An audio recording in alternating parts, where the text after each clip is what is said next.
One man made 918 people drink poison and willingly die. Among them were 304 children. It was the People's Temple, and its leader was Jim Jones. How did he begin as a simple preacher in Indiana? How did he convince his followers that he was a living God? Why did he flee into the jungle to establish an isolated settlement? And what really happened on the so-called Day of the End? This is not a legend, but the most dangerous religious story in modern history. A story of salvation that ultimately led to a massacre.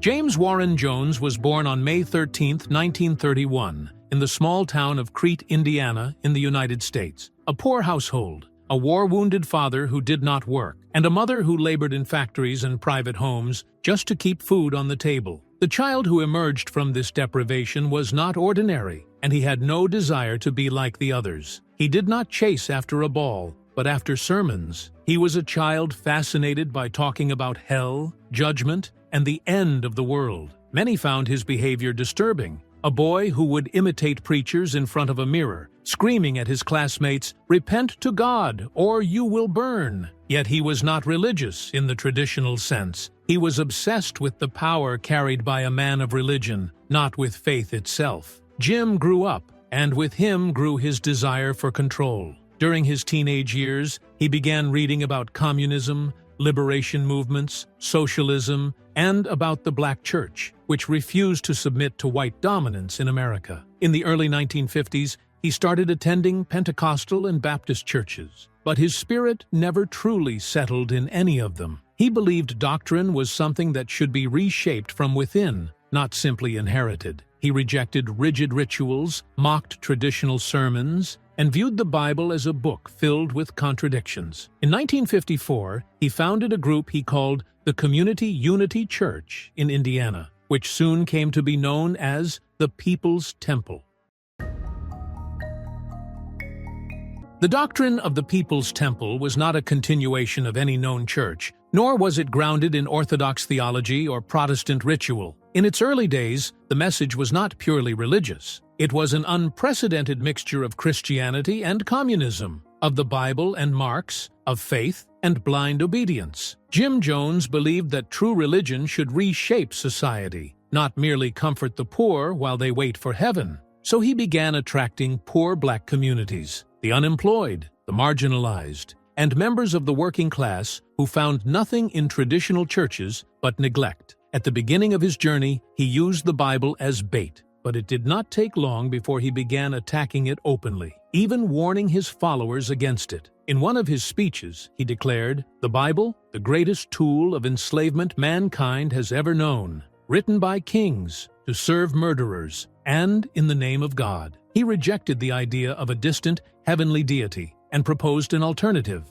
God is the one who serves you here on earth, and if you search for him in the sky, then you are a slave to an idea, not to truth. He proclaimed that man can become God once he frees himself from ancient lies, and the rhetoric soon evolved into something far more extreme. In 1973, he stated publicly, "I am God. I alone carry salvation. If I die, there will be no light left in this world." He was turning himself into doctrine, redefining the very meaning of divinity to suit his authority. There was no longer any need for holy books, nor for traditional prayers. He abolished heaven and hell, dismissing them as bourgeois myths, and replaced them with the idea of a socialist paradise, a world with no private property, no discrimination, and no traditional family. Jim was no longer preaching to his followers. He was reprogramming their minds. He would stare deeply into their eyes, testing their loyalty, planting within them the belief that their salvation was inseparable from his person. He demanded that they abandon their families if doubt arose, cut all external ties, and surrender their souls and decisions to what he called the divine leadership. By the late 1960s, as racial tensions in America escalated, his influence expanded rapidly. He relocated to California, where his group became a highly organized force, with dozens of branches and a visible presence in political marches and civil activism.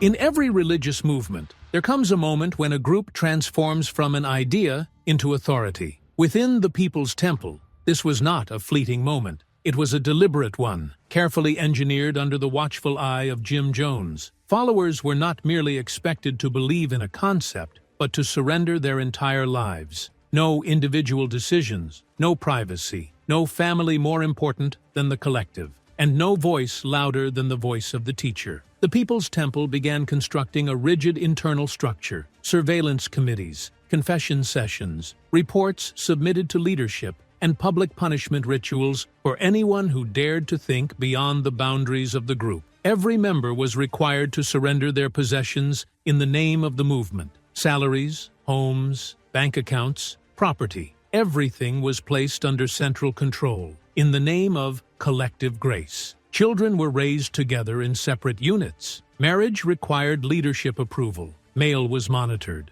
Phone calls were reviewed. Anyone who complained was summoned to an internal meeting, publicly reprimanded, and threatened with spiritual isolation. And isolation in this community meant hell, shame, and psychological death. Jim Jones was not merely a preacher, he was an architect of loyalty. He understood how to use the language of religion, then demand absolute submission in its name. During weekly gatherings, followers were ordered to publicly confess their sins, even if those sins were fabricated. These sessions became rituals of humiliation, where the crowd applauded as the member broke down in tears, and Jim Jones would ultimately forgive them, as though he were the savior himself. By the 1970s, registered membership had exceeded 5,000, spread across California and other states. Inside the temple, there were no theological debates, only statements to be recited, orders to be obeyed, and declarations issued from Jim's mouth as the official voice of absolute truth. It was no longer acceptable to say,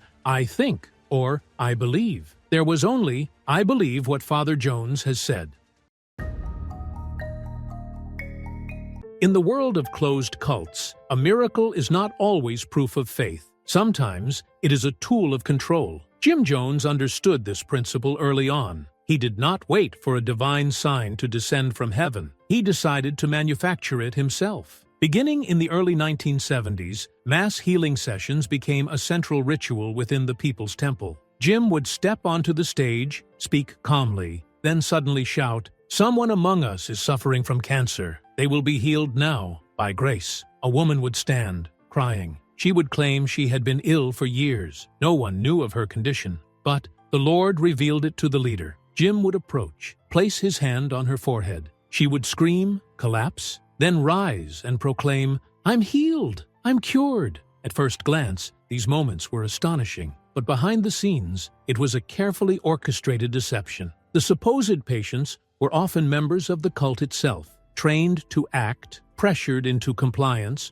or psychologically conditioned to truly believe they had been sick and then cured. In some cases, fake flesh props filled with chicken meat were produced, presented as tumors removed from their bodies. Cameras captured the moment, and the footage was later shown during gatherings as miraculous documentation. For Jim Jones, the miracle was not proof of God's existence. It was proof of his own authority. He elevated himself as the sole being who possessed both spiritual and material power. Over time, crowds would collapse in his presence, break down in tears if he shook their hand, and faint if he merely touched them. These were not signs of love. They were the results of sustained psychological conditioning, where superstition was used as an anchor and the supernatural as a mechanism of loyalty. Followers were told that the leader knew everything that happened, that he could see into hearts, and that he received nightly visions revealing the traitors, and so they feared him more than they loved him. They trembled when he called their name. They surrendered their medical, financial, and family decisions to him, because he was believed to be closer to God than any living being.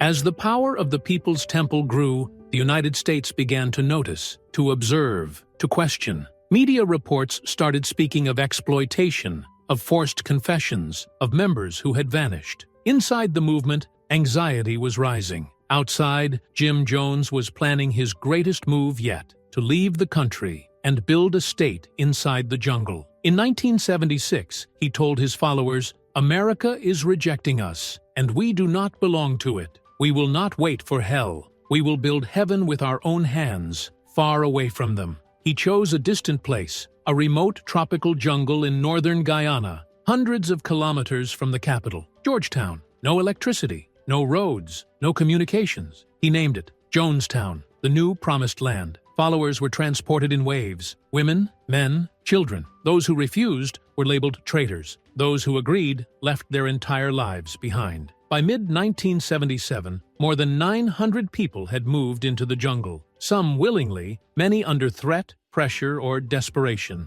On the surface, the project appeared to be a complete socialist village. Collective farms, schools, a medical clinic, an internal radio program. But the truth was something entirely different. Freedom was not part of the project. Instead, there was a rigid system of forced labor for long hours under the sun, a system of obedience, constant surveillance, and total isolation from the outside world. No one was allowed to leave Jonestown without written permission from leadership. All communication with the outside world was monitored. Letters were inspected, phone calls were listened to, and the internal radio broadcast only one voice, Jim Jones. Every day, long speeches were aired, sometimes lasting 2 hours or more. Talk of the end of the world, of American conspiracies, of enemies and infiltrators, of how the People's Temple was the last place of truth on earth. But the reality was that Jonestown was not a paradise. It was an isolated prison, harsh, oppressive, bleeding with exhaustion, silence, and fear. The village was surrounded by guards, armed members who called themselves the Angels, tasked with protecting the community and preventing anyone from escaping. Followers were trained in mass suicide scenarios, which Jones called loyalty tests. They were ordered to drink liquids and told the substance was poisoned. If they drank without hesitation, they were deemed worthy of paradise. Jones declared in his own voice, "If they come for me, I will go, and my people will go with me. We do not lose. We are annihilated together."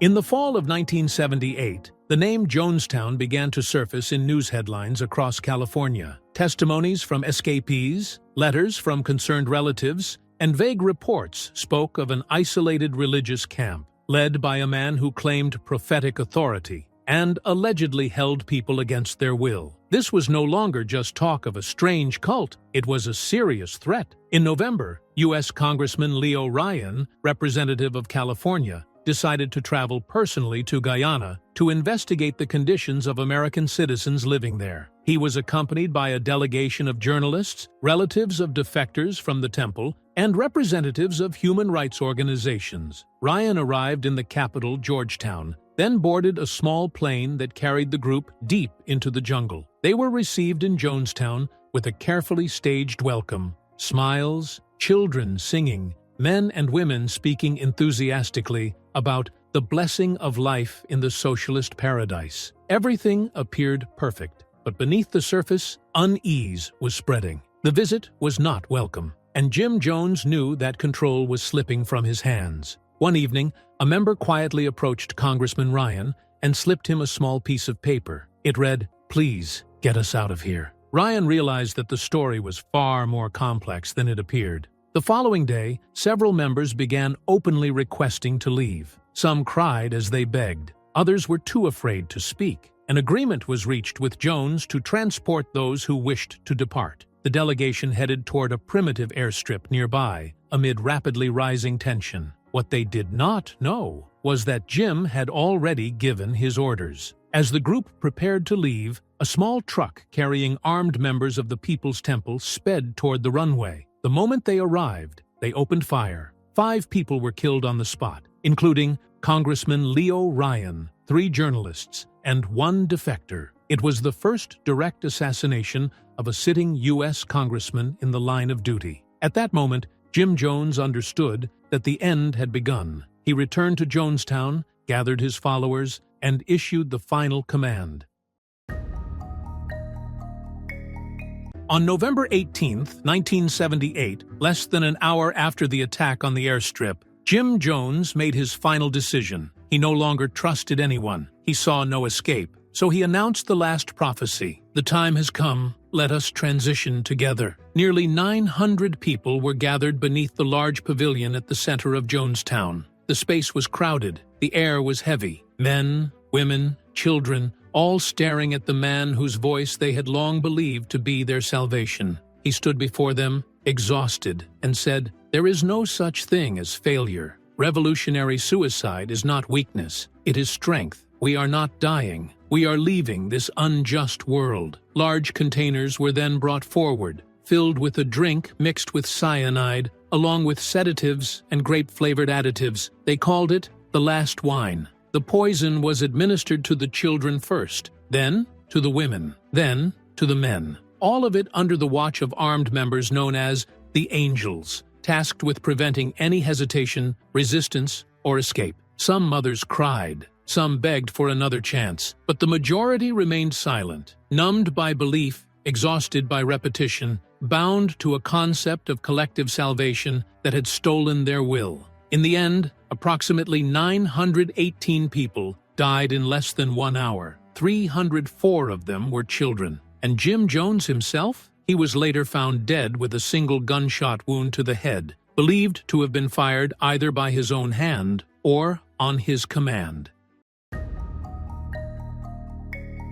When Guyanese authorities arrived in Jonestown 2 days later, they could hardly believe what they were seeing. Bodies piled together, laid out in rows, children resting on their mothers' chests, men with eyes still open, and a silent sky that explained nothing. In a matter of minutes, what had been the largest socialist religious experiment of the 20th century became the deadliest religious massacre in the history of the United States. Very few members of the cult remained. Some survivors, those who had escaped Jonestown earlier or who happened to be absent that day, became witnesses to the tragedy and to everything that had led up to it. The United States was shocked. The press covered the story hour by hour. Some called it a bizarre incident. Others saw it as a dangerous mirror reflecting the true nature of closed cults, where religion turns into authority, faith becomes a weapon, and the leader becomes a god beyond question. As for Jim Jones, he left history not as a prophet, but as a nightmare, a leader who killed his followers while they believed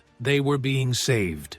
Jonestown was not the end of one man's story. It was an eternal warning of how every human-made cult begins and how it ends. For the God who died in the jungle was, in truth, nothing more than a man who believed his own lies to the very end, who lured hundreds to the edge of the world and then pushed them over.